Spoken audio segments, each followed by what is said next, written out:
আবারও বাঙালির আবেগে হিসু করে দিল এই মেয়ে। আমি বিশ্বাস করি না। এই মেয়ে মূলত টিকটকার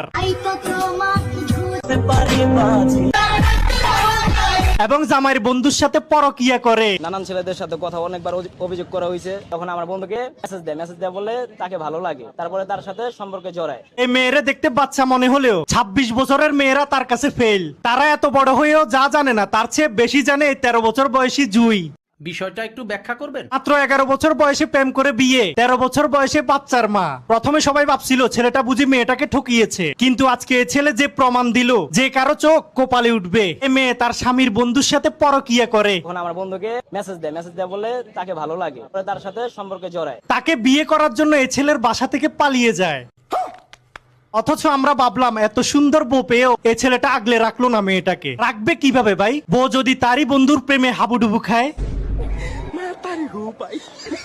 প্রথমে বাচ্চাটা রেখে পালিয়ে গেলেও পরে কি বুঝে বাচ্চার কথা মনে পড়ায় ছেলের নামে মামলা দিয়ে 7 মাসের বাচ্চাটা তার কাছে নিয়ে যায়। ভাই রে ভাই, এই মেয়ে এত ডিয়ারিং। এই মাইয়ার মা কি রকম হবে আল্লাহ ভালো জানে। বিশ্বাস করেন রাসেল ভাই, আমাদের বাঙালিদের আবেগে হিসু করে দেওয়া একদম সহজ। 2 দিন পর পর যে কেউ এসে মুতে দিয়ে চলে যায়। আমিও ভাই এই ঘটনা দেখে প্রথমে আবেগী হয়ে গেছিলাম। ভাই আপনারা আমার মাফ করে দেন। কারা কারা আমার মতো আবেগী হয়েছিলেন কমেন্ট বক্সে জানান।